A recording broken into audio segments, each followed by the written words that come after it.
Masechet Brachot résumé du Daf Lamed Dalet. On commence par une Mishnah qui parle du cas d'un Chazan qui s'est trompé, qui s'est trompé au milieu de la Mida. Il sait plus depuis où reprendre, il a avancé un petit peu, il sait plus depuis où reprendre. Et donc il faut un remplaçant. Le remplaçant en question, dit la Mishnah, doit reprendre depuis là où la bracha qui manquait, et il n'a pas à refuser. Le Chazan, d'ailleurs, dit la Mishnah, ne répond pas même après les Kohanim, un Birkat Kohanim, parce qu'il sera perturbé par ça, il ne pourra pas continuer cette fila correctement. Si même il est le seul Kohen là-bas, il n'a pas à faire Birkat Kohanim, sauf s'il est certain de retrouver la suite de la tfila, dans ce cas-là, il aura le droit. La Gemara explique qu'en principe, le Chazan, quand on lui propose d'être Chazan, il doit refuser, en montrant qu'il n'est pas à la hauteur d'être le Chazan, l'envoyé de la communauté entière, et ça c'est la première fois il doit refuser.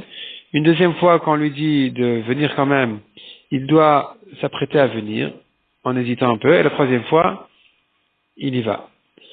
Et sur ça, on a dit que si ça se passait au milieu de la tfila, il n'a pas refusé, il doit directement être Hazan sans refuser.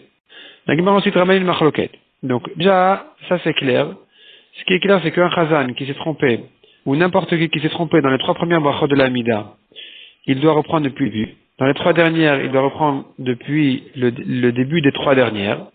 Dans celle du milieu, on a une marloquette. Quelqu'un qui a fait il a oublié, disons, une bracha parmi les 12 brachot du milieu. Il a fait, il doit reprendre en arrière.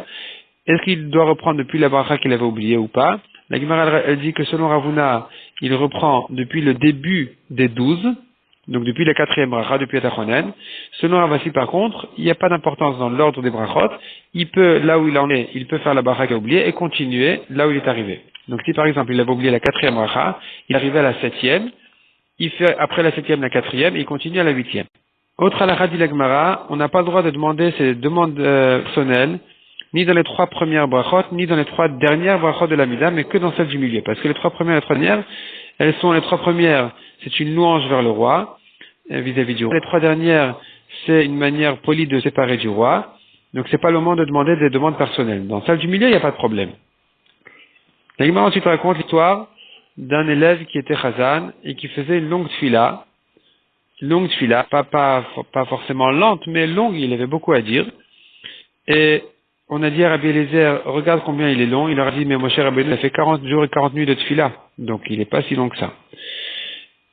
Autre histoire, toujours avec Rabbi Eliezer, un élève qui était Chazan et qui a fait une fila spécialement courte, et on a fait la remarque à Rabbi Eliezer combien il fait une fila courte, et il leur a dit, mais mon cher Rabbeinu lui-même a fait une fila plus courte que celle-là, puisqu'il a dit, quand sa sœur était malade, il a fait une fila de 5 mots, où il disait, Hachem, je t'en prie, guéris-la, je t'en prie.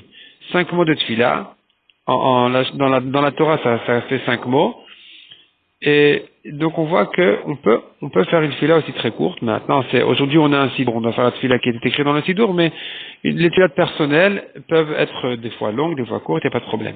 La Gemara ensuite passe aux endroits dans la fila où il faut s'incliner. Donc il y a la première bracha qui commence par Baruch Ata Hashem Kenu Veloka Avotenu, là-bas il faut se prosterner au début de la bracha et à la fin de la bracha Baruch Ata Hashem Magen Avraham. De même la bracha de Modim, il faut s'incliner au début et à la fin.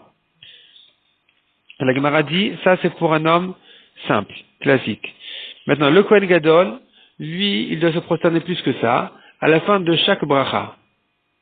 Ou bien, au début et à la fin de chaque bracha, selon les avis. Le roi, il doit se prosterner au début et à la fin de chaque bracha, ou bien, selon le deuxième avis, il se prosterne, il se met sur ses genoux, et une fois qu'il a commencé à s'agenouiller au début de la tfila, il reste comme ça jusqu'à la fin de la tfila. On apprend de Shlomo Ameler, qui était le roi, qui faisait comme ça. La Gemara ensuite fait les différences entre les quelques expressions dans la Torah qui veulent dire se prosterner.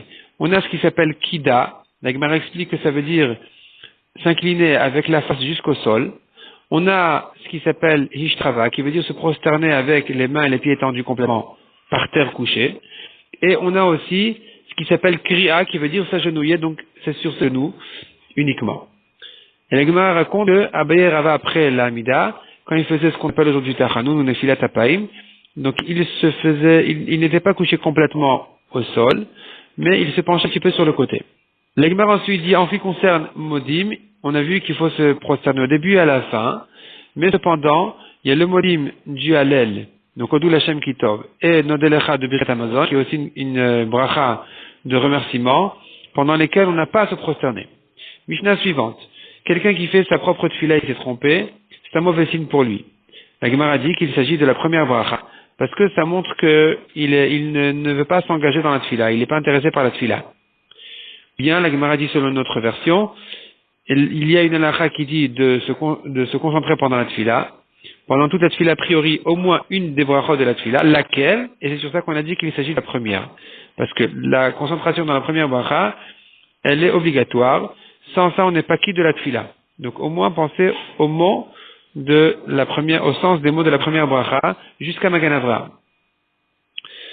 La Mishnah continue et dit, si c'est le Chazan qui s'est trompé, c'est un mauvais signe pour ceux qui l'ont envoyé. Donc en fait, pour la communauté entière qu'il a envoyée. Il est considéré comme l'envoyé de la communauté. Et là, la Gemara raconte l'histoire de Rabbi Chanina de ça, la Mishnah, raconte l'histoire de Rabbi Chanina, qui priait pour les malades, et il savait, en priant, il savait dire, qui c'est qui va vivre, qui c'est qui va mourir. On lui a dit, mais d'où tu sais? Il leur a dit, je sens sur ma tefila, si elle coule limpide et qu'il ça sort facilement, c'est la preuve qu'il va vivre. Sinon, le contraire. Et la Gemara l'apprend à Passouk. La Gemara ensuite ramène que les prophètes ont tout ce que Hachem a annoncé par les prophètes, c'est en futur, donc tous les bienfaits, les miracles qu'il y aura. Et la Gemara dit que ça ne se rapporte que à propos de quelqu'un qui a soutenu un Talmid Chacham, en mariant sa fille avec, ou bien en lui donnant à profiter de ses biens, ou en travaillant pour lui. Mais les Talmidei Chachamim eux-mêmes, leur terme n'est pas écrit dans les Psukim parce que personne ne l'a vu, personne ne l'a connu, et que Hachem qui sait de quoi il s'agit. Deuxième explication, dit la Gemara, les prophètes n'ont parlé que du temps de Mashiach, mais au monde futur, à nouveau, ça va se passer là-bas, on va savoir. Il n'y a que Hachem qui a vu. La Gemara a dit que ça c'est en discussion avec Shmuel qui considère qu'au temps du Mashiach, il n'y aura pas vraiment de différence avec aujourd'hui. La seule différence sera qu'on ne sera pas soumis au Goïm. Donc le gouvernement sera un gouvernement juif, évidemment de Torah, mais plus que ça, il y aura des différences. La Gemara dit encore une troisième explication donc sur ce psukim-là. Les psukim donc ne parlent que, les psukim qui annoncent les bienfaits dans le futur ne parlent que, selon Rabbi Yochanan, des Baalei Teshuvah. Donc, des gens qui ont fauté, mais qui ont fait même Teshuvah. Mais les tzadikim parfaits qui n'ont jamais fauté, à nouveau, eux, leur salaire est inconnu. Personne ne l'a vu. La Gemara dit que ça, c'est pas évident. Il y a Rabbi Abaou qui pense le contraire, qui pense que l'importance des Baalei Teshuvah est plus grande que celle des tzadikim parfaits. Et la Gemara, dans les psukim, comment chacun d'eux va expliquer le pasuk. La Gemara ensuite explique qu'est-ce que ça veut dire que le salaire, donc, on a dit, donc, des Talmidei Chachamim, ou bien le salaire du monde futur, ou bien des tzadikim parfaits, on a dit que c'est un salaire inconnu. Là-bas, le pasuk dit, personne ne l'a vu. De quoi il s'agit, explique la Gemara, soit du vin qui est gardé dans ses raisins depuis la création du monde, soit il s'agit de Éden, pas Gan Eden. Gan, c'est le jardin de Éden, et Éden lui-même n'a jamais été vu par quiconque.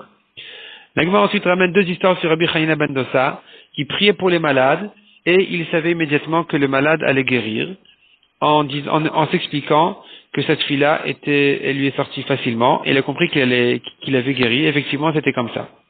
Ensuite, la Gemara termine par deux achot, une qui dit on doit faire la tefila dans une maison où il y a des fenêtres, parce qu'en voyant le ciel, on peut concentrer, se soumettre, ça amène la soumission vis-à-vis d'Hachem.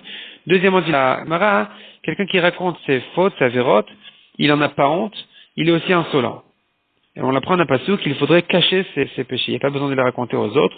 Chacun fait tchouva vis-à-vis d'Hachem sans raconter ses fautes